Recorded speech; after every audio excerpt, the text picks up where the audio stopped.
Hello అండి. Welcome back to my channel. Thumbnail చూసి shock తిన్నారా? ఇది యాక్చువల్‌గా నేను ఏఐ ద్వారా జనరేట్ చేసిన థంబ్‌నెయిల్ అనమాట. సో, అది ఇట్లాంటి వీడియోస్‌కి బాగున్నాయి యాక్చువల్‌గా థంబ్‌నెయిల్స్. ఇక మన ఈ కంటెంట్ విషయానికొస్తే ట్రావెల్ వ్లాగ్స్ ఛానల్స్ గురించి కంప్లీట్ ఇన్ఫర్మేషన్ అంటే ఎలా చేస్తే మానిటైజేషన్ అవుతది? మ్యూజిక్ వాడొచ్చా లేదా? అండ్ ఎలా ఉండాలి వీడియోస్ మొత్తం క్లారిటీ ఇస్తాను. ఫస్ట్ థింగ్ ఏంటి అంటే ఇది కొంచెం ఖర్చుతో కూడుకున్న పనే. ట్రావెల్ అంటే ట్రావెల్ చేయాలి. ఆ బస్సో, ట్రైనో, ఫ్లైటో లేకపోతే బై రోడ్డు ఏదైతే అది ఏదైనా ఒక రూపీ లేకుండా అయితే అవ్వదు కదా!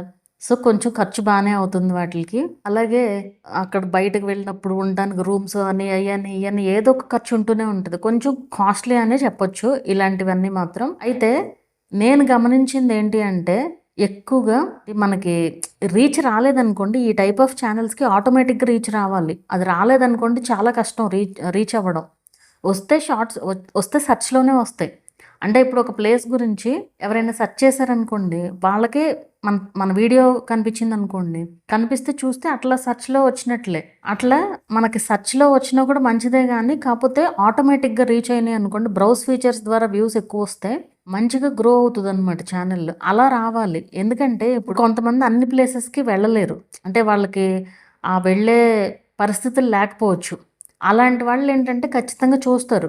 మనం ఎట్లాగో ఎళ్ళలేకపోతున్నాం గదా! అక్కడి వరకు అనేసి చూసేవాళ్ళుంటారు. సో, అట్లాంటి ఆడియన్స్‌కి ఎవరైతే అలా ఆలోచిస్తారో ఆ ఆడియన్స్‌కి మీ వీడియోస్ రీచ్ అయినాయి అనుకోండి మంచిగా రీచ్ అవుతది. అట్లా గాకుండా సరదాగా చూసేవాళ్ళున్నారనుకోండి, వాళ్ళకేంటంటే ఊరికే సరదాగా చూస్తారు తప్ప అన్ని వీడియోసే చూడాలి అన్న ఇది గూడా ఏముండదనమాట. అండ్ థంబ్‌నెయిల్ చాలా బాగా ఉండాలిది. ఎందుకంటే ఇట్లా వెళ్లి తీసేవాళ్ళు థంబ్‌నెయిల్స్ అసలు ఇరగదీసేస్తారు నిజంగా చెప్పాలంటే.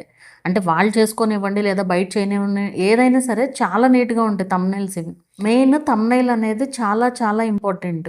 ఈ టైప్ ఆఫ్ కంటెంట్‌కి. ఎందుకంటే ఇప్పుడు సెర్చ్ చేసినప్పుడు సెర్చ్‌లో మన వీడియో వచ్చినా గూడా కనిపిస్తే వాళ్ళు ఓపెన్ చేయాలంటే థంబ్‌నెయిలే గదా ఇంపార్టెంట్. సో, అది నీట్‌గా ఉండేలాగా సెట్ చేసుకోవాలి. అండ్ నేను అబ్జర్వ్ చేసిందేంటంటే ఈ ఈ టైప్ ఆఫ్ వీడియోస్‌లో ఈవెన్ నేను గూడా నా ఫస్ట్ ఛానెల్‌లో ఈ వీడియోసే పెడతాను.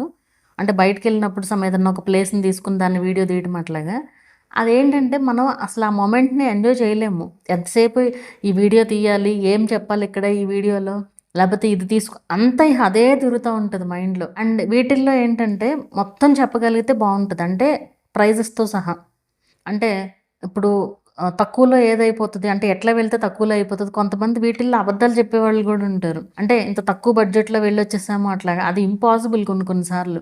కొన్ని సార్లు పాసిబుల్ అవుతుంది. బట్ అన్ని సార్లు అయితే అది కుదరని పని. అట్లా కరెక్ట్ ఇన్ఫర్మేషన్ ఇవ్వగలగాలి. మీరు గనక కరెక్ట్ ఇన్ఫర్మేషన్ ఇవ్వగలిగితే వాళ్ళ ఆడియన్స్ మీకు గనక కనెక్ట్ అయితే వదలరు ఎప్పటికి గూడా. సో, అది ఎప్పుడైనా సరే మనం ఉన్న నిజాన్ని కరెక్ట్‌గా చెప్పగలిగితే చాలు అంతే. అది ఏ టైప్ ఆఫ్ కంటెంట్ అయినా ఆడియన్స్ చేతుల్లో ఉంటది ఏదైనా సరే. అండ్ ఇట్లా ట్రావెల్ రిలేటెడ్‌గా మీరెక్కడికన్నా వెళ్ళినా గూడా, ఒకవేళ ప్రమోషన్స్ చేసినా కూడా కరెక్ట్ ప్రమోషన్స్ చేయండి.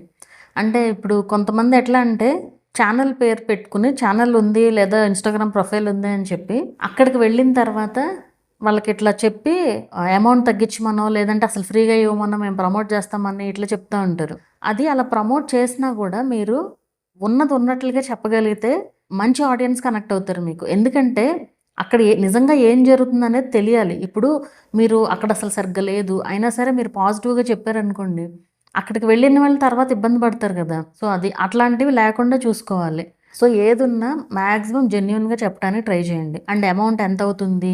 బస్‌లో వెళ్ళాలంటే ఎట్లా వెళ్ళాలి? ట్రైన్‌లో వెళ్ళాలంటే ఎట్లా వెళ్ళాలి? అండ్ ఫ్లైట్ మొత్తం అన్నీ ట్రాన్స్‌పోర్ట్ గురించి డీటెయిల్స్ అండ్ అక్కడ ఎంట్రీ ఏమన్నా ఉంటే ఆ ఎంట్రీ డీటెయిల్స్ ఏంటి? అట్లా మొత్తం ఇంకా ఆ ప్లేస్‌లో ఇంకేమన్నా ఉన్నాయా?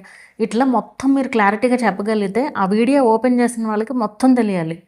ఈవెన్ నేను చూస్తాను కొన్ని కొన్ని వీడియోస్ ఇప్పుడు మేము ఎక్కువగానే వెళ్తూ ఉంటాం ట్రిప్స్‌కి అట్లాగా. అలా వెళ్ళినప్పుడు నేను ముందు చూస్తాను వీడియోసో లేదా బ్లాగ్స్ అయినా సరే చదువుతాను. చూసినప్పుడు అసలు కొంతమంది భలే ఇన్ఫర్మేషన్ ఇస్తారసలు చాలా క్లియర్‌గా అసలు మనం ఏమి చూసుకోవాల్సిన పని కూడా లేదసల. అంత నీట్‌గా ఉంటాయన్నమాట వీడియోస్ కూడా.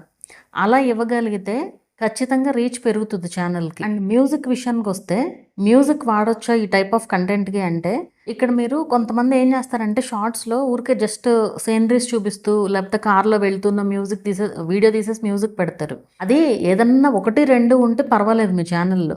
కానీ అన్నీ అదే విధంగా ఉన్నాయనుకోండి అది రీయూజ్డే అవుతది. ఎందుకంటే మ్యూజిక్ అనేది అసలు యూజ్ చేయకూడదు ఈ టైప్ ఆఫ్ వీడియోస్‌కి. ఇదివరకు యూజ్ చేశారు. ఇదివరకు మానిటైజేషన్ అయ్యింది. బట్ ఇప్పుడు అది ఇన్‌ఆథెంటిక్ అవుతుంది. అంటే ఇక్కడ ఒక వీడియో, 2 వీడియోస్ వల్ల ఇష్యూ వచ్చేస్తదని గాదు. మీ ఛానెల్‌లో ఇప్పుడు అదే వీడియోకి 2 వీడియోస్ ఉన్నాయి. ఆ 2 వీడియోస్‌కే మీది మోస్ట్ పాపులర్ వీడియోస్ అనుకోండి అవి. మ్యూజిక్ ఇచ్చినవి. అప్పుడు ప్రాబ్లమే అవుతది. సో, అలా ఉంటదనమాట. రీయూజ్డ్ ఆర్ ఇన్‌ఆథెంటిక్ ఏదైనా సరే. సో, వీలైనంత అవాయిడ్ చేయడం బెటర్. అండ్ మ్యూజిక్ ఇచ్చినా కూడా వీడియో లెంగ్త్‌లో అది వీడియో అయినా, షార్ట్ అయినా వీడియో లెంగ్త్‌లో మోర్ దెన్ హాఫ్ మీ వాయిస్ ఓవర్ ఇచ్చి మిగతాది మ్యూజిక్ పెట్టొచ్చు. ఎందుకంటే ఇప్పుడు కొన్ని వీడియోస్‌లో ట్రావెల్ వీడియోస్ అయినా సరే మనకు చెప్పడానికి ఉండదు. వీడియో ఒక 20 మినిట్స్ వచ్చిందనుకోండి. మనకు చెప్పడానికి ఏం లేదనుకోండి. ఏముండదు కదా అక్కడ. సో, మీరు అక్కడ మ్యూజిక్ వాడొచ్చు. వీడియో లెంగ్త్‌లో మోర్ దెన్ హాఫ్ మీ వాయిస్ ఓవర్ ఇచ్చి మిగతాది మ్యూజిక్ పెట్టుకోవచ్చు. ఎలాంటి ఇష్యూ ఉండదు. అది కూడా కంప్లీట్‌గా ఫ్రీ మ్యూజిక్ అయితే better. YouTube audio library music ఉంటది కదా! అదైతే మనకి కంప్లీట్ ఫ్రీ మ్యూజిక్ అనమాట. అది యూజ్ చేసుకోవచ్చు మీరు. అండ్ ఇంకోటేంటంటే ఇక్కడ ఈ టైప్ ఆఫ్ కంటెంట్ అనే కాదు. ఏ టైప్ ఆఫ్ వీడియోస్ అయినా సరే మీరు జెన్యూన్‌గా ఉంటే రీచ్ రావడానికి ఖచ్చితంగా టైం పడతది. ఎందుకంటే మంచి రీచ్ అవ్వాలంటే టైం పడతది కదా! అదే ఫేక్ చెప్పారనుకోండి చాలా ఫాస్ట్‌గా రీచ్ అయిపోతది. అట్లా మీరెంత ఓపికగా వెయిట్ చేయగలిగితే అంత మంచి రీచ్ వస్తది ఛానెల్‌కి. అది. మనం చేయాల్సిన పని మనం కరెక్ట్‌గా చేసి వదిలేసేయడం అంతే. అండ్ అలాగే లైవ్స్ చేయొచ్చా ఈ టైప్ ఆఫ్ కంటెంట్‌లో అని కూడా అడుగుతూ ఉంటారు. లైవ్ చేయొచ్చు మీరు. కానీ వాయిస్ కంపల్సరీ ఉండాలి. బ్యాక్‌గ్రౌండ్‌లో మీ వాయిస్ ఓవర్ అనేది ఖచ్చితంగా ఉండాలి. అండ్ చుట్టూ నాయిస్‌లొచ్చినా కూడా ఏదో ఒక ఇష్యూ రావచ్చు. అంటే ఇప్పుడు లైవ్‌లో ఏదన్నా కొంచెం డేంజరస్ సౌండ్ లాగా ఏమన్నా వినిపించిందనుకోండి సడెన్‌గా లైవ్ ఆఫ్ అయిపోతుంది. డిజేబుల్ అయిపోతది లైవ్ ఆ ఛానెల్‌కి. అండ్ ఎప్పుడొస్తది ఏంటనేది కూడా చెప్పలేని సిట్యుయేషన్ ఉంటదనమాట. అలాంటివి కొంచెం జాగ్రత్తగా చూసుకోవాలి. మీరు లైవ్ పెట్టినా గానీ బ్యాక్‌గ్రౌండ్‌లో వాయిస్ ఓవర్ ఉండేటట్లుగా చూసుకోండి మాక్సిమం అది.